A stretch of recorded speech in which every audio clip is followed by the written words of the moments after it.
How often do you guys do this one?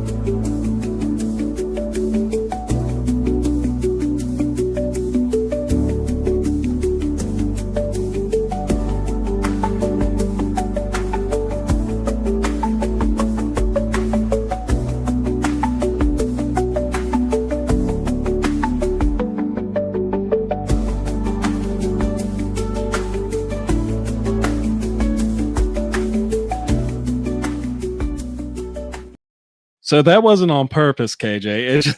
It just rolled into it, and I was like, "Oop!" So it's delayed. We do this once a week, and this is Sports Talk Therapy.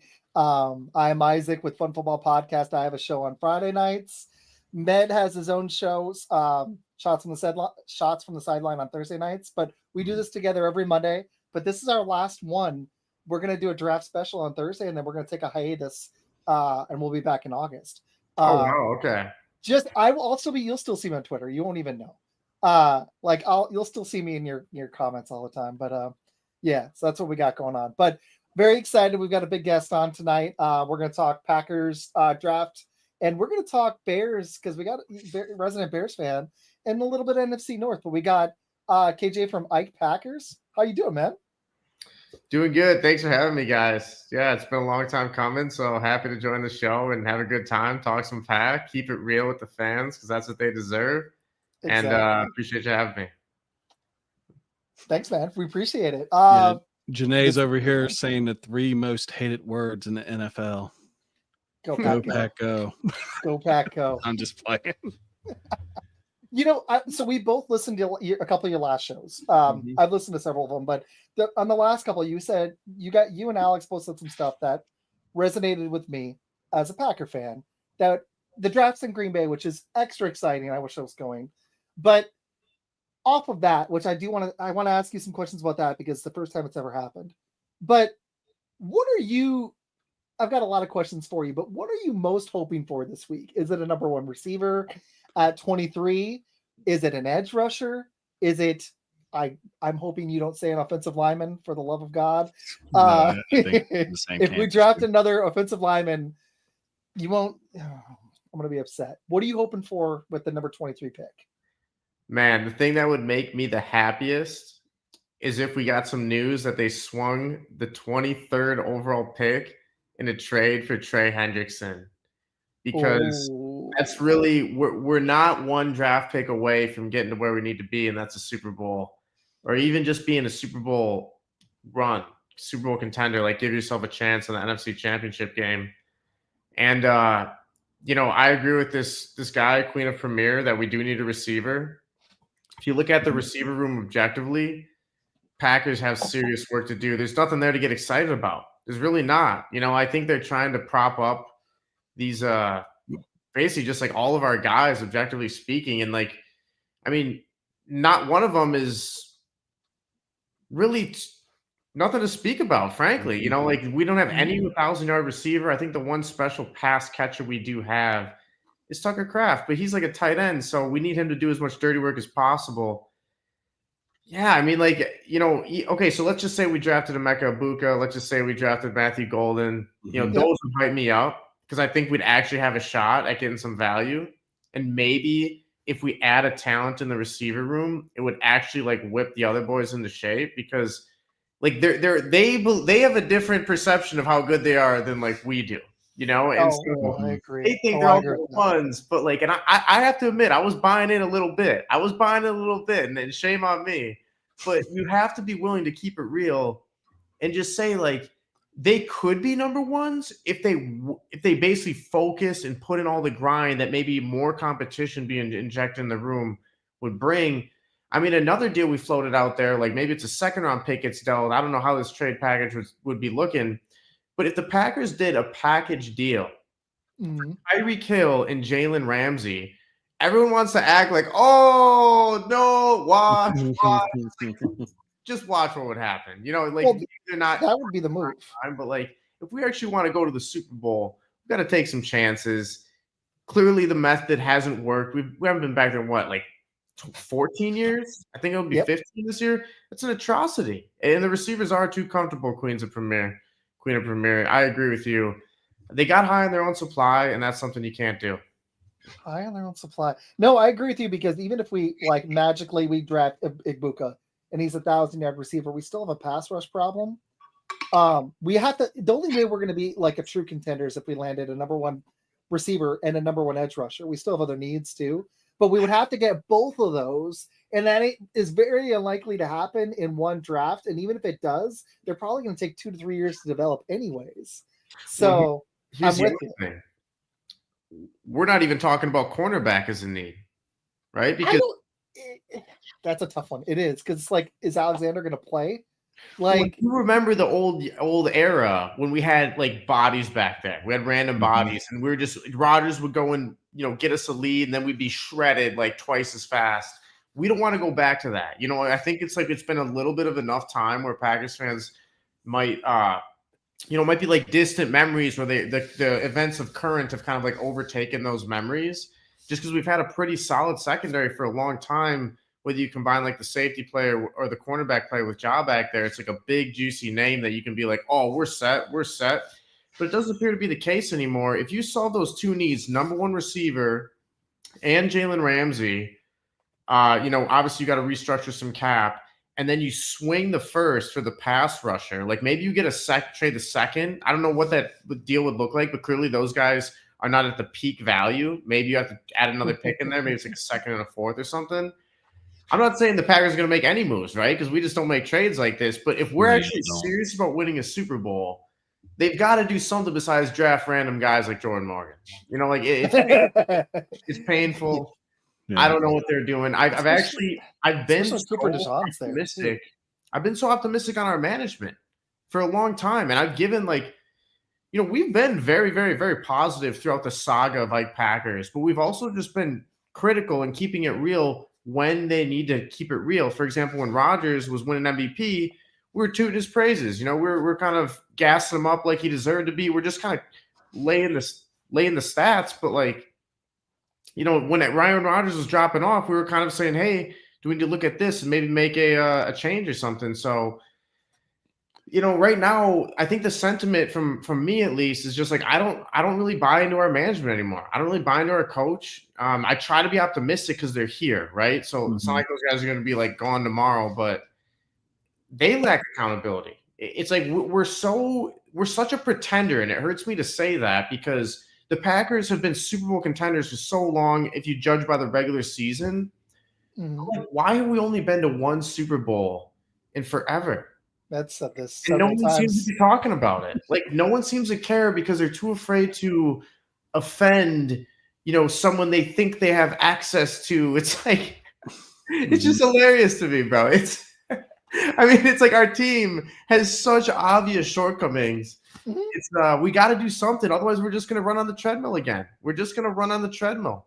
And with some of the stuff that I've actually seen and everything, I'm guessing I'm a little bit older than you. I'm 44. So I watched y'all's team in the 90s when y'all had Gilbert Brown and you had Reggie White. Y'all had an actual pass rush with Dotson on the outside. Leroy Butler. And one of the things that I've always pushed was that y'all need to get another edge rush really good, or at least a really solid defensive tackle like Kenneth Grant or something like that. Can really hold against the run. I mean, sometimes that really feels like it. Y'all actually transitioned from the 3-4, which y'all kept since the Don Caper era from back in the 90s all the way up until now, and y'all switched over. It actually went pretty well with a 4-3. So I just think y'all just need the right personnel for it. And, y'all, the fact that Aaron Rodgers only got one Super Bowl, in fact, y'all had two Hall of Fame quarterbacks in 30 years, only two Super Bowls. It's kind of a travesty. It is a travesty. And it's because you said it, the times we've been aggressive in free agency and aggressive for the right players, we landed Reggie White in free agency, won a Super Bowl. Now, it's hard to land a Hall of Fame player. We did do it last offseason. We actually that was the first time we spent on a premium player on offense, a skills position player in a long time. We hadn't spent on a running back, receiver, tight end. We hadn't spent more than $5 million in free agency or a first round pick since Josh Jacobs and then Javon Walker in 2002. Josh Jacobs was the first time we spent on running back in over 20 years. We haven't spent a first rounder, and we went out and paid a dude. But the problem is, even though I love him, this has been his career. So if we're bouncing, we're going to put all our eggs on running the ball. That's not a great plan. And one of the reasons why is our ownership is we don't have an owner. There's nobody, even though I hate Jerry Jones, he'll go to he is the GM. He'll tell his son, hey, go make a trade for Amari Cooper. And they did it. No, they got Jonathan Mingo. That tells you all you now need. Now they got Jonathan Mingo. Now they're So, sucking now, but the Eagles, they went out there and took a swing. They took several swings. They went outside Saquon. They've been aggressive. Right there. The Lions were aggressive last year too. They went out and got Za'Darius, and they've made aggressive moves in the draft and free agency. If we want to contend, you have to be more aggressive. You cannot always be conservative. And KJ, we're very realistic. We signed Aaron Banks and Nate Hobbs are not aggressive. The best move we made in the offseason was re-signing our kicker. That was the best move we made. Yeah, man. And McCole Hardman's a returner, man. Med was joking with me. That's our number one receiver. I remember when Josh Jacobs came up, he was like, we need a true number one. We need a bona fide number one receiver. And then you signed McCole Hardman. I was like, Well, not only that, but our own receiver room gets upset about it. It's tough, man. It's tough. It kind of says a lot about just the toughness or lack thereof of the team. And these guys they're posting like an Instagram clip here and there, and it's just like, bro, you're not fooling anyone. Like if they go out there and prove me wrong, I'm happy to give them all the praise in the world, give credit where credit's due. But they're not fooling anyone anymore. They're not. And I hope they do fool everyone, because I don't think there's very much belief in this receiver room. So if these guys actually happen to turn out to be like one or two number ones, or a 1 or 2 or 3, and it's like cohesive, I mean, that would be a best case scenario. So just back to I believe anymore. Yeah. I believe in this set of guys to be anything more than, a bunch of 3s, frankly. Maybe a 2, like maybe you can find 1, 2 in there, but yeah, Matthew Golden, he looks dangerous. Speed. Mekabuka, he looks dangerous. And I don't know if I'm as big a believer in the Teteroa McMillan guy. I just don't really trust the AZ in terms of just pumping out athletes in the NFL. Al and I were talking about how Gronk is like the lone exception to that, but who else did they put in the NFL that's been any good? No one I can really think of. But, this guy kind of came out of nowhere. He had a really good first game. I know he was highly regarded earlier in the year, but yeah, it's been a minute. Oh, Jordan Morgan's one. Teddy Bruschi and Lance Briggs are the other 2 big names. Oh, those are solid guys. Those are solid guys, but it's been decades. If you think about it, it's been 20 years, right? So I'm sure they exist. I'm sure these guys exist out there, but it's not necessarily even Georgia. You got to be a little skeptical. We went heavy on the Georgia athletes like it was the answer, but it's that's proven to be a little false in itself. You know what always seems to work is Ohio State wide receivers. Very true. And I think y'all should actually target Emeka Egbuka because of the simple fact that, one, he can catch. I mean, he is the career leader in receptions for the Ohio State Buckeyes. And just kind of to backtrack a little bit on what you said earlier, if your team was to actually swing for a trade and get Tyreek Hill, how do you think he would actually influence that receiving room as far as him being basically considered a diva? Would that hurt your team? Are our receivers not divas? I mean, you got a diva. Romeo Dobbs is a diva. You see how fast Tyreek Hill is? Even at 31, I'll take it, man. He'd be a step and a half faster than anybody else in the receiver room. Dude can take it to the house any play of every single game, and he does take it to the house. I don't know how many TDs he had last year, but I mean, I think even his worst year of his, basically, I don't know how he did his rookie year. I'd have to double check, but I think last year he had 900 some yards or something. It was a very trying year. He got arrested. Yeah, I was going to say, got hurt a couple times. I think that would have been the Packers' leading receiver. Our leading receiver was 800 yards. We really got to be honest about what our receiver room is. It is nothing right now. Tucker Kraft is a player, but our receiver room is a lot of unknown. I know there's potential within that room, but man, add another guy to that room. Add a Tyreek Hill. I'm feeling great. I'm feeling great about that receiver room. add a Emeka Buka there, Matthew Golden, I'm feeling great. If you add Tyrone McMillan, I'm still feeling a little skeptical. He's kind of more of an unknown than the other two guys in my book, but I could be wrong. It's not like you can be. I still think he right might on the be better money than with what we have. Can't bat 1,000. I mean, he's 6'4" and 212 pounds. He did pop a sub 4.5 40. So, I mean, but I can understand because, like you said, I mean, Arizona Wildcats ain't exactly known for being that hotbed football powerhouse like other schools are. Well, let's take Christian Watson for an example. 6'5", 4'3", right? Like add an inch, lower the 40 a sec. Yeah. And the problem is his film was amazing. Like if you go back to Ike Packers shows in 2022, we were advocating for the Pack to draft this guy, throwing tweets off Ike Packers, like really, really, really trying to influence momentum for this draft pick. Sure enough, they draft him. They trade up to get him. I was so hyped. But the fact of the matter is he went from D2 to the NFL, and he's always hurt. I don't know if he's soft. I don't know what the deal is, but he's always hurt, even though he's got so much talent. Where does Arizona play? In like the Pac-4? I don't even know what conference they're in anymore. Are they in the Big 12 now? Yeah, they're in the Big 12, which is Big 12. The Big 10. They're not playing in the SEC. And I'm not like saying I'm a hardliner in terms of you need to get the players from those conferences, because I'm not. I wouldn't consider myself that at all. But in terms of I'm big on toughness. You need to have toughness if you win a championship. Look at the Philadelphia Eagles.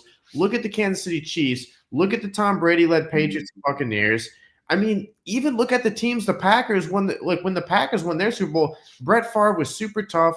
The year Aaron Rodgers won it, Charles Woodson was a leader of men. You've got to have toughness. Like, where's the toughness on our roster? Adrian Cooper might have a little bit of toughness. He's definitely got toughness. But on offense, Tucker Kraft's got toughness, but not a receiver room.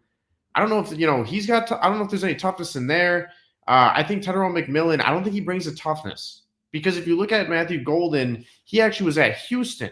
He had to fight and claw for everything he had. He transferred to Texas. He balled out there.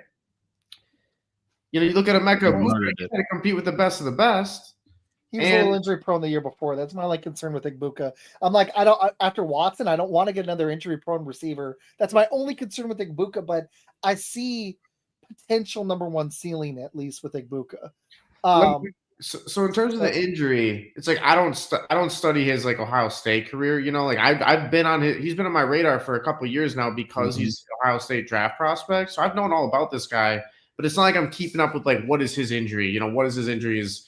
But what I see is like he broke out like 2 or 3 years ago, essentially. Playing alongside, Garrett Wilson or, whoever he was playing with, and then Marvin Harrison, Chris Olave. And, this guy would have like the occasional humongous game. And then he was so polished, he could do it all. He was just like the guy in the room that he's almost like the Sammy Watkins, DeAndre Hopkins situation where Sammy Watkins and Clemson. They brought up Sammy Watkins. Was the freshman that was like projected to be a top pick. He had to stick around 2 more years. He didn't really try as hard. That's kind of like Emeka Buka. He knew he was going to the league. He didn't need to try as hard. He was like, I'm a little sore this week. I'm not going to go. I'm a little sore this week. I'm not going to go. He wasn't as high of an NFL draft grade last year as he thought he might have been. Came back for some NIL money, decided to get his stock higher. That's kind of the story I see there. I believe Ted McMillan, maybe he'll turn into a star, but like there's a good chance this guy will go on the IR. Very true. Yeah, and that's what's concerning is I don't want that. we already have that. And we've got a weird roster where we're really strong at certain positions. But like you said, I actually see edge rusher really similar to as receiver, where Rashawn Gary looks like a number 2 to me, and Jaden Reed looks like a number 2. And we've got to get a 1, like you said, with Hendrickson. And if the Bengals aren't going to pay him, at least try. The Bengals, exactly. They may say no. But I would love to take a shot. Like Tyreek Hill, the Dolphins might finally be willing to trade him. At least try an offer. When our GM, and this is what he's doing, just sitting on his hands in free agency and on draft night, it's just he's comfortable. He knows he's never going to get fired because Mark Murphy's not going to do it. He's about to retire. And there's no urgency you just want to be like a wild card team. You're not going for it. So if we don't improve our pass rush, it was double fold in those games against the Eagles, Lions, and Vikings last year. We played them all twice. We had no pass rush. Our defense played really good in the playoff game against Philly. We still had no pass rush, and our receivers couldn't get open. So I don't even know what Love has, even though I'm questioning him, and he's getting hurt all the time. But we need to protect him better. So I get the O-line thing, but not the first. That's a Jordan Morgan bust. Mm-hmm. But our receivers aren't getting open, man. Like, this was a problem for the Packers when we had Devontae Adams and freaking Allen Lazard was our number 2. When the problem is clear as day, and you look at, I saw your guys' show, when you look at the Bears, even without Keenan Allen, y'all still have DJ Moore and Roma Dunze. And Cole Kmet's solid. You got 2 guys that look like they could be ones if Dunze develops. The Vikings have Jefferson and Addison. The Lions, they have the best receiving core in the NFL. Yeah, the Lions are stacked. The Lions got St. Brown and Jameson Williams is looking like a stud now too. Even Patrick made some plays, but you've got a true number 1. They have Laporta. The Vikings have Hawkinson. Y'all have Kmet. Y'all have all 3 of those teams have 2 great receivers and at least a solid tight end. The Packers are out there. It's like playing poker. You're at a table and you're like, everyone else is betting hundreds, and you're like, I'm gonna bet $10. That's what it feels like. Yeah, no, it's just getting old, man. It is. So yeah, we're bringing up the B team to play the premier team. You know? Exactly, that's what it feels like. Dude, it is getting old. I'm seeing the same thing you are, and I think this expands into a bigger conversation topic. I believe Packers sentiment is as low as it's been in several years. I believe the overall level of excitement surrounding this team is as low as it's been in several years. I think last year was a polar opposite. I think Rodgers always gave you a certain base level of hope where you thought maybe we're a couple pieces away, but the quarterback is not a question mark, like you said. I think a lot of Packers fans are questioning the quarterback. I think a lot of Packers fans are questioning the coach. I think a lot of Packers fans are questioning the GM. And it's like, I think a lot of Packers fans know that we don't have any pass rush, and finally they're questioning Rashawn Gary. You know, it's like, what? Yeah, that was like a gimme Pro Bowl. 7.5 sacks shouldn't be a Pro Bowler. No, it was just like it was a charity Pro Bowl because he wasn't consistent all. Yeah, bro, he was. It was brutal. What you got, man? Oh no, I was just gonna say. I mean, you know, I'm just listening in on how y'all are actually discussing this, and I mean, at the same time, I look at, you know, if you were to actually talk about getting an edge rusher, there are a couple players that I think would be perfect for you. James Pierce Jr. would be one of those guys. A lot of people really think that the only reason why he's really sliding is because of his off-the-field issues. But one guy I would actually kind of avoid, and I feel this way honestly about it, is Mike Green, who, yes, he led the FCS in sacks with 17.5, but he reminds me so much of Jamal Reynolds, who was a huge bust for y'all in the early 2000s. He same type of stats, same kind of just came out of nowhere. And Mike Green was also a former receiver before he was moved over to the edge position. So, you know, it's been a couple of years. He's extremely raw. He, like you said before, he can prove me wrong on this, but I just feel like he has a high ceiling, but he also has a very high bust potential. Plus, he also played against the Sun Belt. So, yeah, that's fair. Also, I got a question for you. Would you I'm trying to think of how I want to phrase this. I listened to your thing about the Packers trading back. My only concern with that, if we could get another second rounder out of it, if we were to move like 10 back, I'm not too upset if we could still get a receiver. But if the edge rushers fall, I kind of don't want to move back because that's such a need for us that if we miss on the right prospect just to move 7, 8, 9, 10 spots back, I don't love it unless we're picking up an extra second rounder. I agree. I don't want to do it. Yeah, honestly, Al and I were talking about how basically the value of these draft picks is never higher than in like these moments right now. Mm-hmm. And right when you get, like, even when the draft starts, it's like, obviously the first round's got value, but I would argue even when you get to like the back half of the first round, when teams will start trading back to pick up like a 4th or 5th, you know, you're like, okay, I thought these things were like gold, you know, a couple days ago. And when the middle to late rounds happen, people just throw these picks around. Oh, take an extra pick the next year. Oh, trade some picks, get this guy.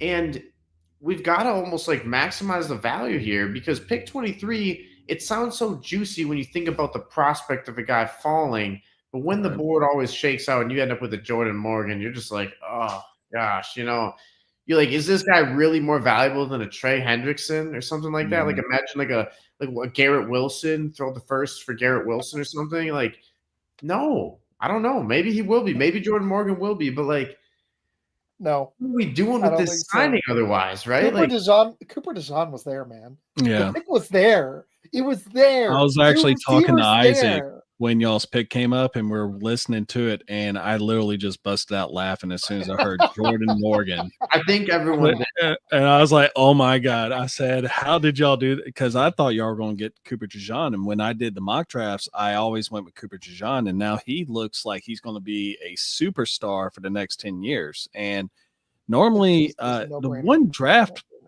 I have to ask you, and this is something that I've talked to Isaac about. I want your opinion as another Packers fan.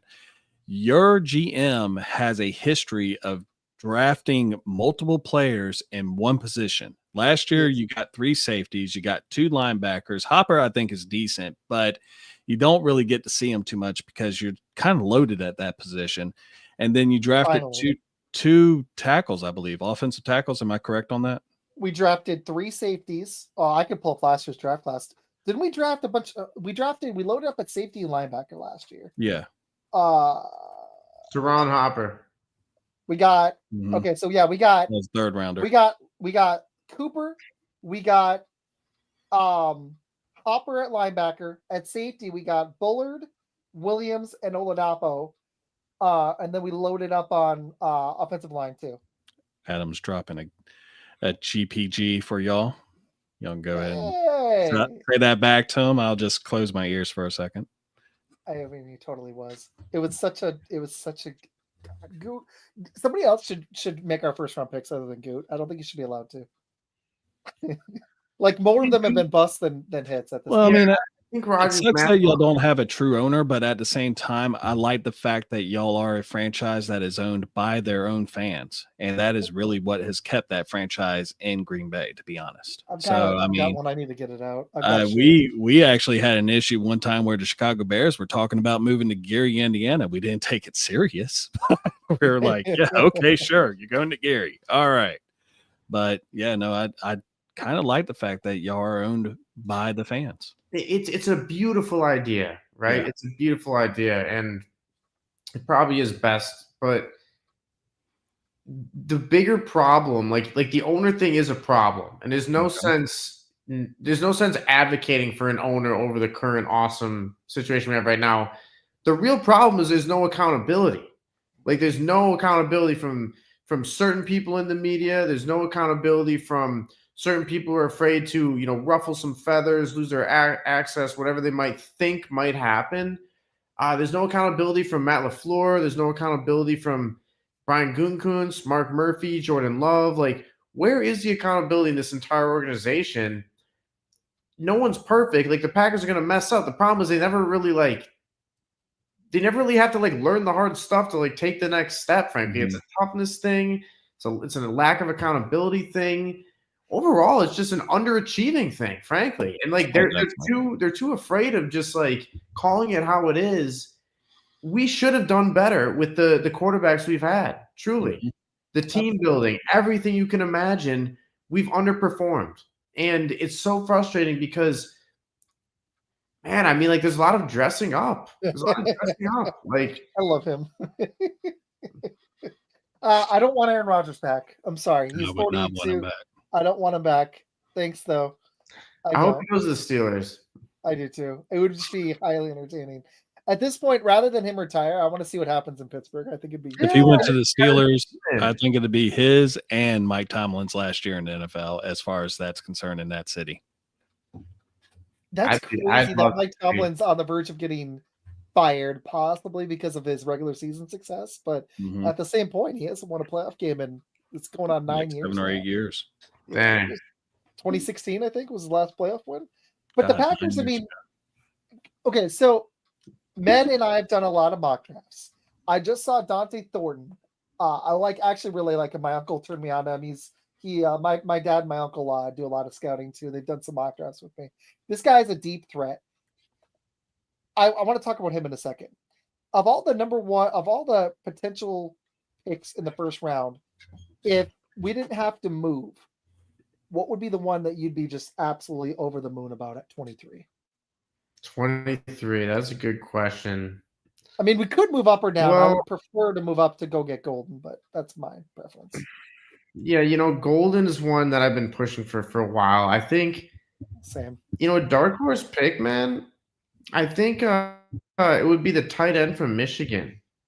I really think like Tyler Colston Warren, Loveland. there's no way he's gonna fall. No. Colston Colston Loveland, Loveland, is exactly. And the reason is you look at all these Super Bowl winners, one common denominator is they've got tight ends.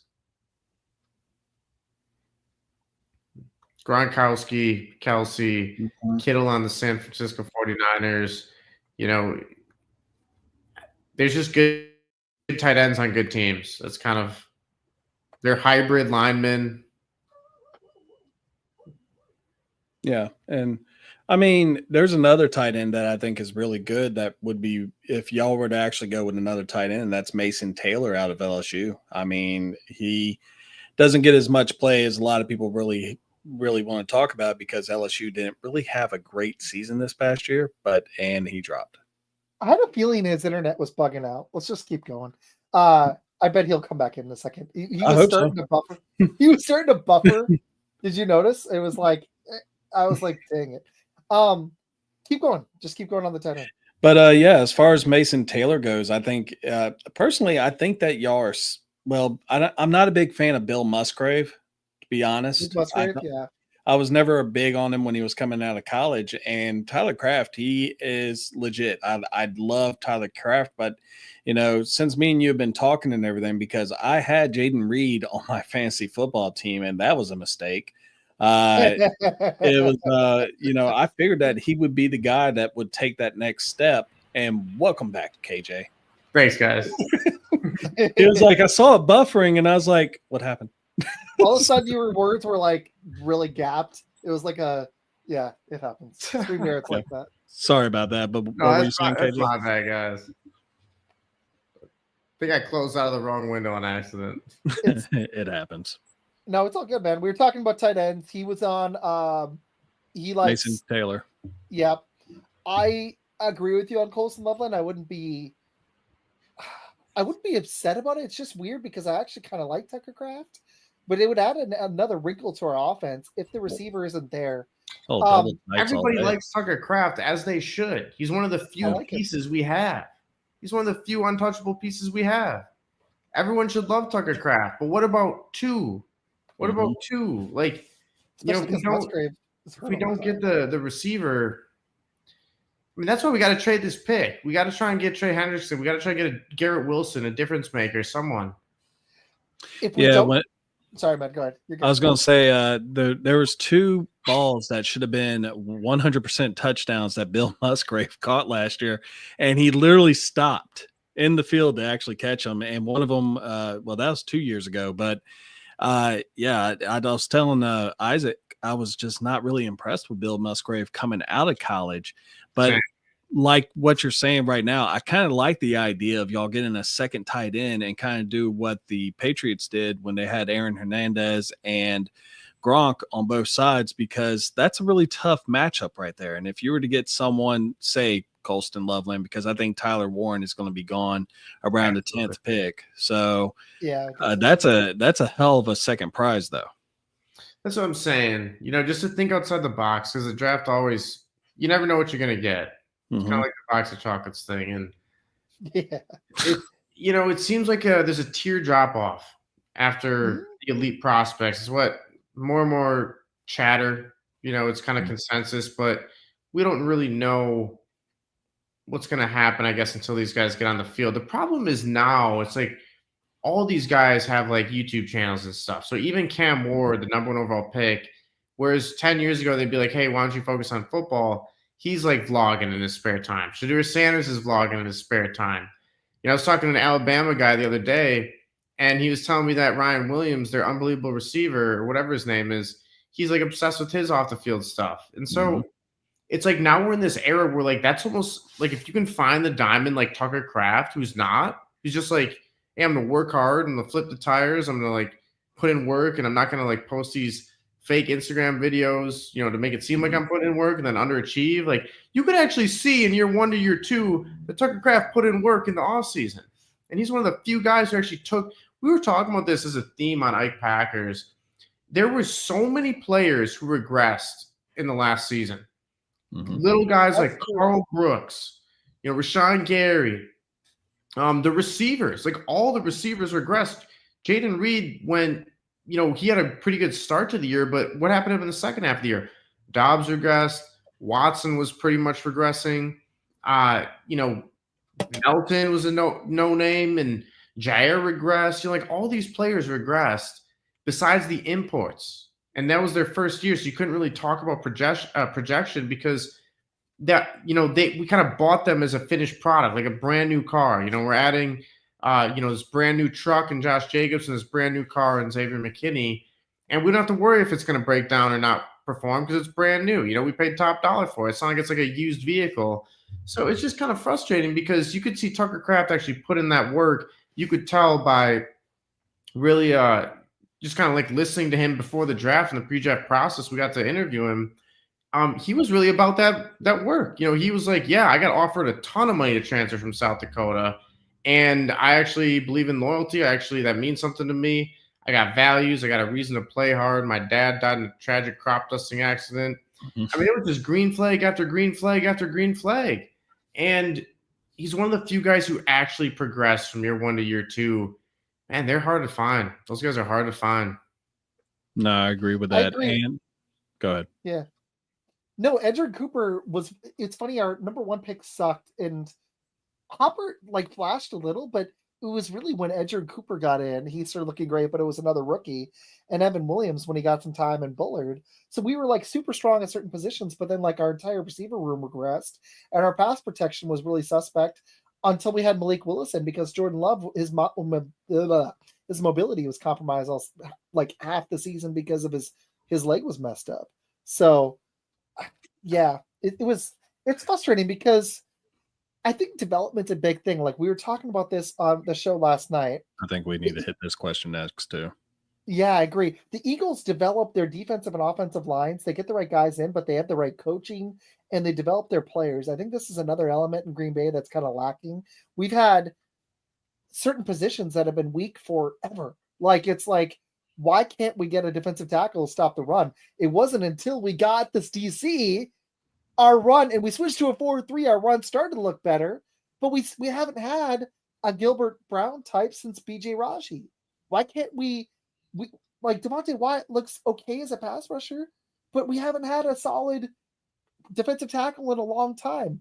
Our receiver room's been weak for a long time since we had since our last Super Bowl with Jordy Nelson, and we had a bunch of guys behind him that were good. We had Greg Jennings. We haven't had.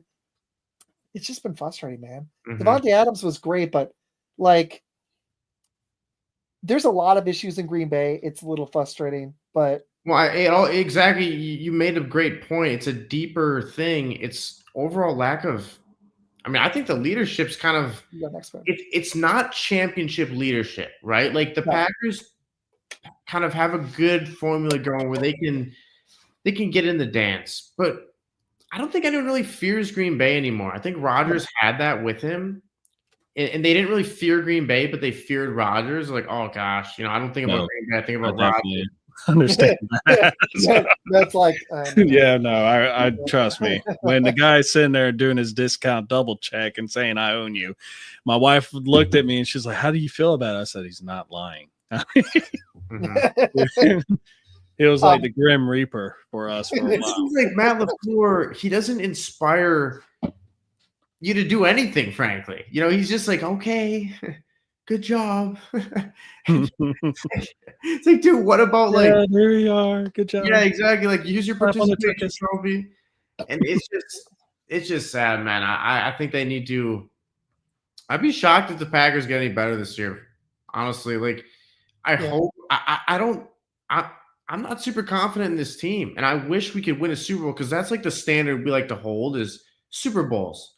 So the standard the players have set, standard Brett Favre set, the standard Rodgers set, standard all the players like Reggie White set, guys who came before those guys, Charles Woodson, Super Bowl standard.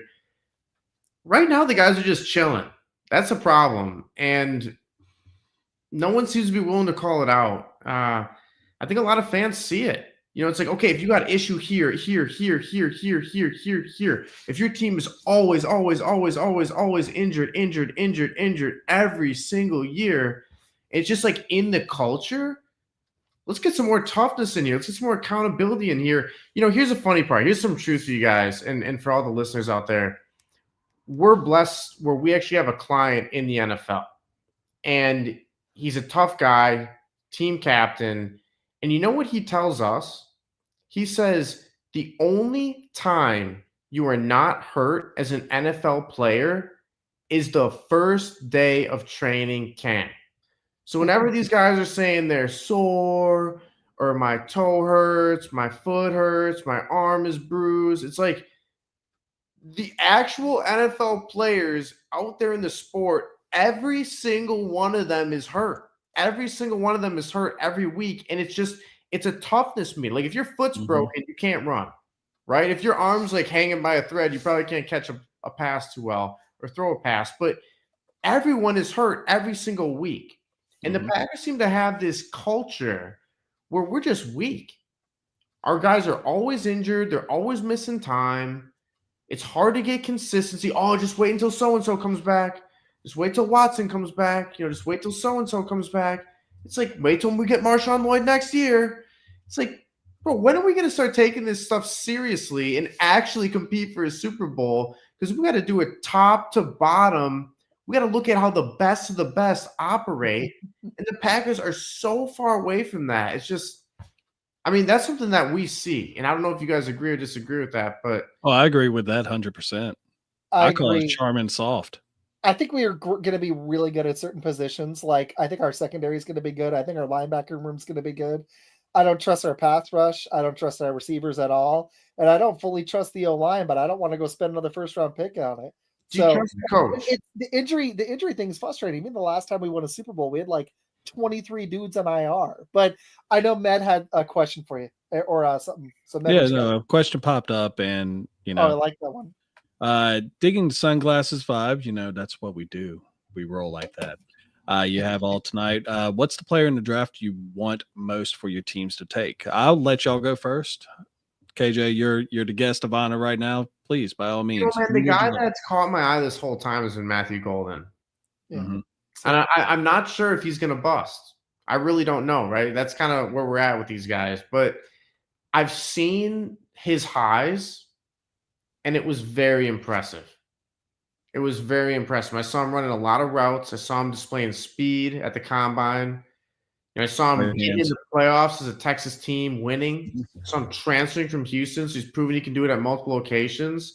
He actually had to work hard to get on Texas. Texas didn't want him at first.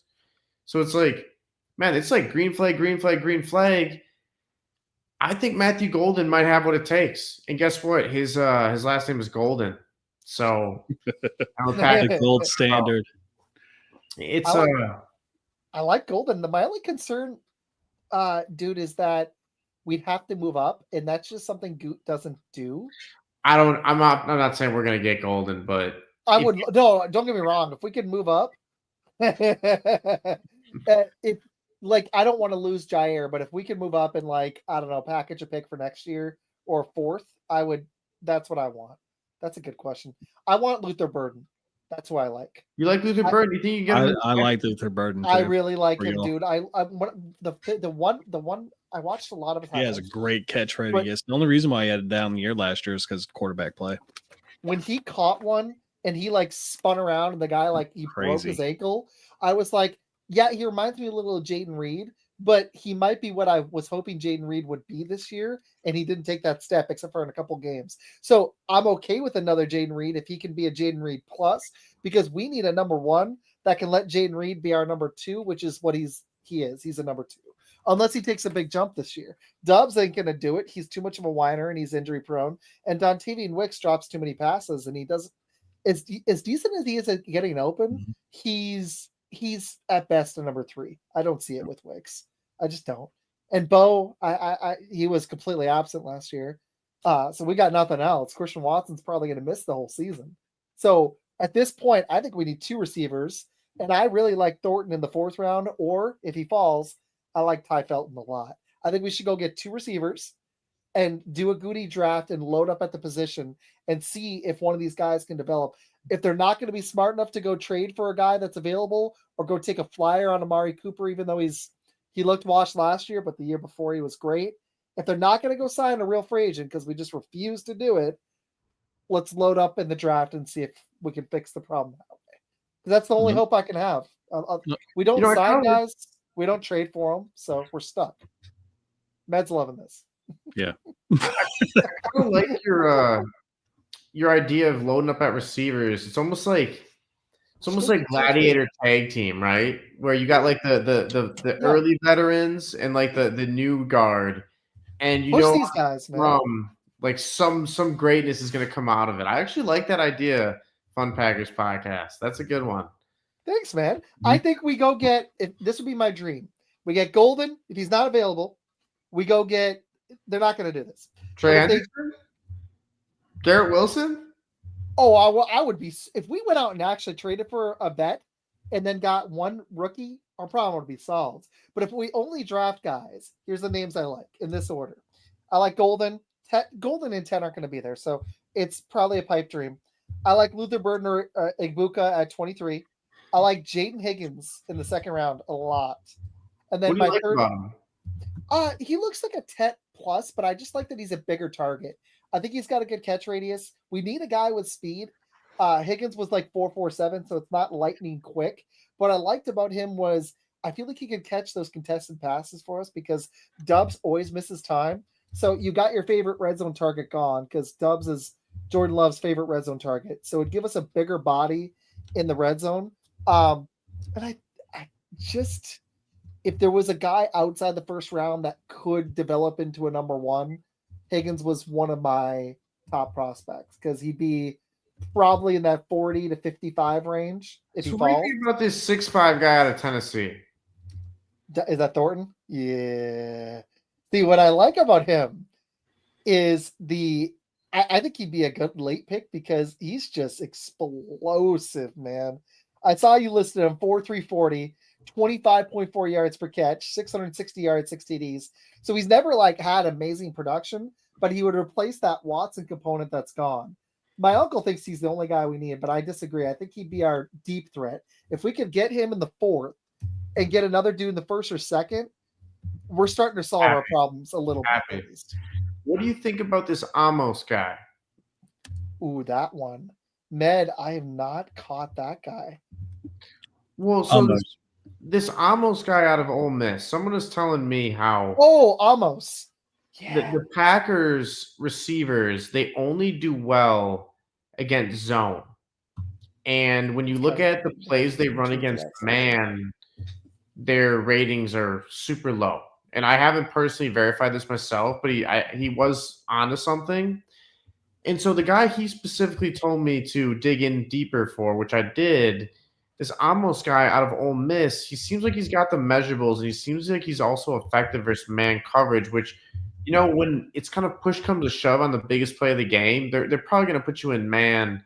They're not going to really put you in zone. So we've got to be able to make these – we've got to be able to win multiple ways, right? If it is man, Jordan Love can hopefully diagnose that and go to a certain target. If it is zone, he can hopefully diagnose that. But,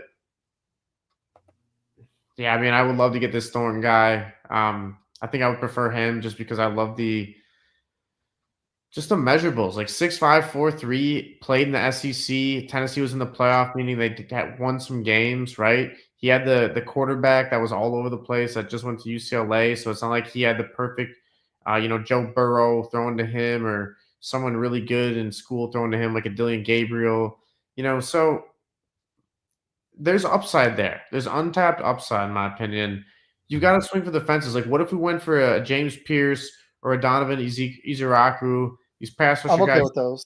seem to rise in round 1, and then you draft Thornton, even the third, right? Because look at our 3rd round pick. Oh, sorry, almost, dude. You got me because I was thinking receiver, and I was like, It's I've heard this cornerback. name. Yeah, no. Trey No, Amos I from Ole know Miss. Trey Amos. You were throwing me because I kept thinking receiver. No, Trey Amos would be a really good pick for us. I wouldn't completely hate that in the first, but that's a second round pick. No, you can't get him in the first, bro. No, but here's what Goody will do. Goody will pick him or Harris. I'm so sorry, Trey Harris from Ole Miss. That is the receiver. Yeah, Nice. Well, I was stuck on Trey Harris earlier because I actually love some Trey Harris. I like Trey Harris too. Like Trey Harris? Well, I've been scouting the receivers because I think it's the biggest need for once, and I always like scouting receivers. Amos in the second round, almost how we say it, in the second round would be fine. My only problem with Harris is I don't like to just stay stuck on 40s, but a 4.5, we need somebody with a little more speed.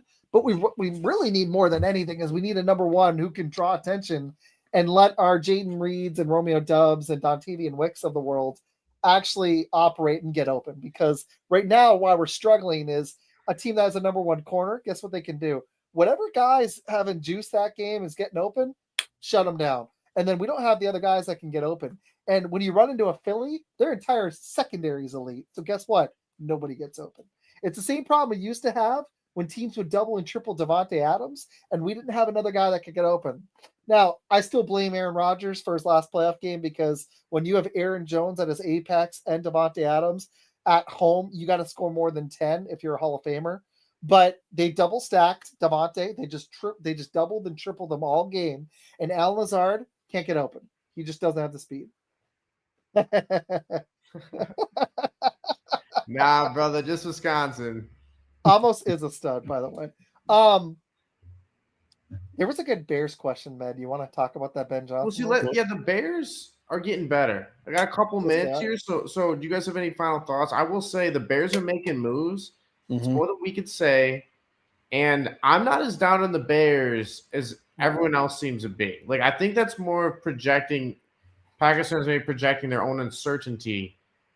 It's like we're so used to being top dog in the division. I think the Lions have claimed that crown. I fear that the Minnesota Vikings have the best coach in the division. I don't think anyone's talking about how they have the best coach in the division. The Packers clearly have the culture to be a winning franchise. But if you look at our pieces and our position groups this year, we're a bigger question mark as we've been. And the Bears just quietly are accumulating talent. It's one of these years they're like a spring. Eventually the spring's going to pop. And I don't know. This might be the year. Once every 10 years. If ownership doesn't get in the way, I think that the Bears actually have a legit chance. Yeah. That's been my only question with the Bears. I've told Matt about it, is I don't trust what they've got going on at the top. But, I mean, we've got our questions about the Packers. Well, I mean, Bears fans don't know what's going on at the time. So. The Lions still losing both coordinators. I feel like this division's up for grabs, and then you've got the Vikings without with question marks at quarterback. So this is a very up for grabs year. That's why I was hoping we'd be a little more aggressive. In the end, I wasn't upset that we made moves. I just didn't like the moves we made because signing Aaron Banks and Nate Hobbs wasn't the two positions. There wasn't a lot of depth at receiver, but there were pass rushers. And we could have gone for Devontae, even though he's aging. He would have been an upgrade over what we had. There was just so much opportunity out there, and we chose Aaron Banks and Nate Hobbs for, you gotta love it, man. You gotta love it. We gotta give these guys a shot, but it's tough. It's tough. I mean, I don't think there was a single Packers fan, truthfully, if you guys don't know what I actually think.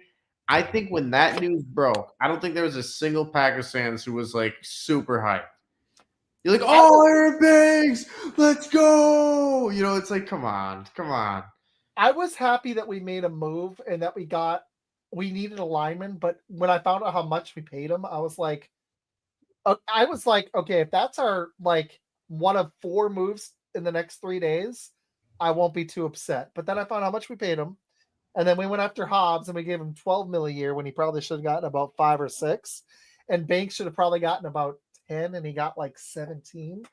19. McKinney last year, McKinney at 17 that's market price You're for right. one of the better corners in the league. You can Josh argue Jacobs is too. Josh Jacobs, yeah, I mean, he had a down season. You could have argued that was an overpay, but he actually produced. Now, for this to work out, Aaron Banks is going to need to come out and look like Quentin Nelson from the Colts to justify that contract. And Nate Hobbs, 12 mil isn't like elite corner money, but he's going to have to be a starter for us and a good one at 12 mil a season. Yeah, he's gonna have to. A lot of money. It is a lot of money. Our kicker, at least we shored that up. That is the one thing. Like, I don't like what the dude did in his personal life, but at least he's been it. I know you got a boogie in a minute, so this is a great question. I was gonna say 11 or 12. I was gonna say 12. I'm gonna go 10. I'm sorry, I'm being pessimistic. I want to see what happens with the draft. I'm going 10 and 7. I got to see a good draft to get to 12 again. The division's gotten better, and I'm worried we took a step back. I'm going 10. Oh! I think this is just how much. Wait. How many wins? Oh, I was thinking Packers. Actually, I mean, we've been talking about him the whole time. So I mean, I think the Lions took a step back. I think the Packers will be 10 and 7, and I think the winner in the NFC North will be. I think you guys nailed it. 12 and 5 at most. I don't think it's going to be. Yeah, I don't think there's any way anybody gets more than 13 wins. I don't think they're getting more than 12. I think 11. Like, I think the Pack. We have to go through the schedule when that comes out, but right now I'm worried. I'm worried that. I mean, the Pack could be another third, God forbid, fourth place. You know, like I don't think anyone's really putting that out in the universe yet because it's a little scary to even think about. But every team in the division got better. The Vikings are making moves on the defensive line and on the defensive side. They've got incredible weapons to surround J.J. McCarthy, who's proven he was a winner. They've got an incredible coach who made Sam Darnold look amazing. Like, I think he's, I don't know. I certainly don't know, but maybe they will miss the playoffs. But, I mean, I think the lines between Jared Goff being as steady as they go, their offensive line being amazing, the weapons, the running game, the head coach culture that Dan Campbell sets. Yeah, I think the Packers right now are probably – I don't think that 2 spots the Packers shoe in. I really don't. I think that we're more of kind of probably in that 3 spot. And if we swing a trade for Trey Hendrickson, meaning we add our Aiden Hutchinson – that would move you up. That would put us like 1A, 1B with the Lions. If you traded for Trey Hendrickson and Tyreek Hill and Jalen Ramsey, Packers are Super Bowl contenders. You're like all the power rankings. That'd be an Eagles move. That's what they do. We never do that stuff. And I wish we did. They've got to think outside the box. I mean, it's crazy. He's hilarious. He does a great show. It's called NFL Outdated. He's a Bears fan too. He's a Bears fan. Here's my thing: if we lean on the running game and we have a good play action and Love's, here's the thing that could help us. If Jacobs has another good season and Love can move and he's mobile, that'll help us a bunch. But we got to get a little bit more speed at receiver. That's the biggest thing I'm looking for this year, because our defense did take a step up and we did lose TJ Slayton, which is going to hurt. But Edgerrin Cooper really started to shine last year, and so did Evan Williams. So I like our secondary. It's just. You nailed it, man. We need that edge rusher. Hendrickson's sitting there. He's the sack leader in the NFL the last 2 years with 35 sacks. I don't know why everyone's acting like this guy is just like some second-rate player, bro. He's numbers great, speak for themselves. Cooper is a beast. The numbers speak for themselves. Yeah, man. I think the Bears, if they can protect Caleb, their defense wasn't as great as we thought. But if they have the right draft, they could be a playoff. They at least could have a winning record. The Lions, I'm going to shock you guys. This isn't just a Packer hope thing. I think there's a chance, not just because they lost both coordinators, but I think there's a solid chance the Lions actually take a pretty big step back this year because they got shellacked at home. And that's not like a Super Bowl hangover, but sometimes that crap lingers. And you lost Ben Johnson, you lost Aaron Glenn. Now they got a ton of guys back on defense, but that might stick with Goff. They may have a great regular season, but even if they do, those questions, can Goff do it? Can Goff do it? He hasn't done it in the playoffs. He's never done it in the playoffs. They're going to linger all season long. And it's going to permeate. So even if they're great in the regular season, that's the thing. It's like being I like to keep an open mind towards everything, but you could objectively say the same thing about Jordan Love now. Oh, absolutely. Because Goff went to a Super Bowl. At the end of the day, I'm not saying Goff is Tom Brady because he's but he's really like stoic. He's a very dependable guy at this point in the NFL quarterback roster. Like the combination of him and Dan Campbell and Amon-Ra St. Brown and Sam Laporte, it's a strong running game, a great left tackle, great offensive line. Like what they have is he's like a Kirk Cousins, right? He's like the new Kirk Cousins almost. And, he's not like Rodgers, he's not like Joe Burrow, not a Patrick Mahomes, but he'll get you a couple 300-yard games, get you a lot of TDs, get you a lot. He's great at game managing. And Jordan Love is like, we've been the biggest fans of Jordan Love. We're putting out all this content on Jordan Love before the Packers drafted him. So when they drafted him, we didn't think they would, but we thought there was an inkling. Sure enough, they did, kind of supporting this guy the whole way. But I have to admit, Jordan Love has brought a lot of question marks on himself. I think it's because the Packers they've just been underachieving. I think he's looked wildly up and down. They've beat up on lesser competition. His receivers aren't doing him any favors, but no. At this point, like, while he's shown some flashes, if he ends up being even close to what Aaron Rodgers or Brett Favre were as players, I'd be shocked. I think Med would too, honestly. But I just need to see consistency. His highs have been very high, but his lows have also been very low. When you have 60 yards in a playoff game through 3 quarters, I'm like, bro, I could almost out there and miracle get that. Give it a Tucker Kraft. He runs after the catch for you. Exactly. It's like 3 or 4 passes. And we looked great. We had that yak against some terrible teams that can't tackle. But there were some bad teams in the NFL last year, if we're being honest. And a lot of teams can beat up on those bad teams. Oh, we were kind of the Dallas Cowboys of the NFL last year. The Cowboys the year before that beat up on everybody bad, couldn't beat a good team other than Seattle, and they weren't that good. And Miami, and I'm sorry, they weren't that good either. And then we destroyed them. I felt like that was kind of us last year. And sadly, the Cowboys took a big step back. I'm hoping we don't. I'm hoping we don't as well. I think that's a good place to leave it. Boys. Med. Fun time. Thank you for having me. Yeah, man.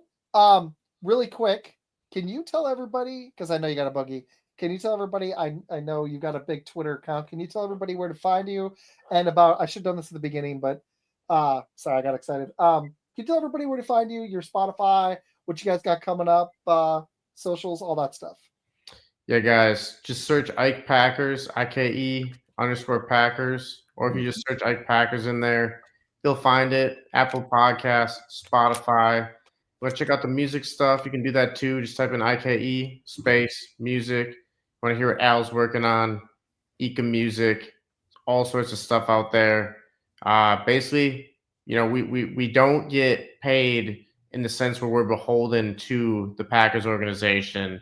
We don't have sponsors to ruffle the feathers for. We do get paid in other ways. So essentially, we have a complete freedom to say whatever we want to say on these platforms. And a lot of fans like that. It means that we're able to keep it objective. It means we're able to call balls and strikes. It means that we are able to demand a Super Bowl standard, because that seems to be something that Packers Nation is lacking. And Packers Nation, Packers fans are some of the most invested fans in the entire world of sports. We talked about it, shareholder-owned team, one of the most special franchises, if not the most special franchise in the world of sports. So we can't let the special of this franchise go away. We've got to demand excellence, and you'll find that right at Ike Packers. So I just want to thank my friends right here for bringing us on the show. And you guys have an amazing evening. We'll all be in touch. Peace out, Packers fans. All right.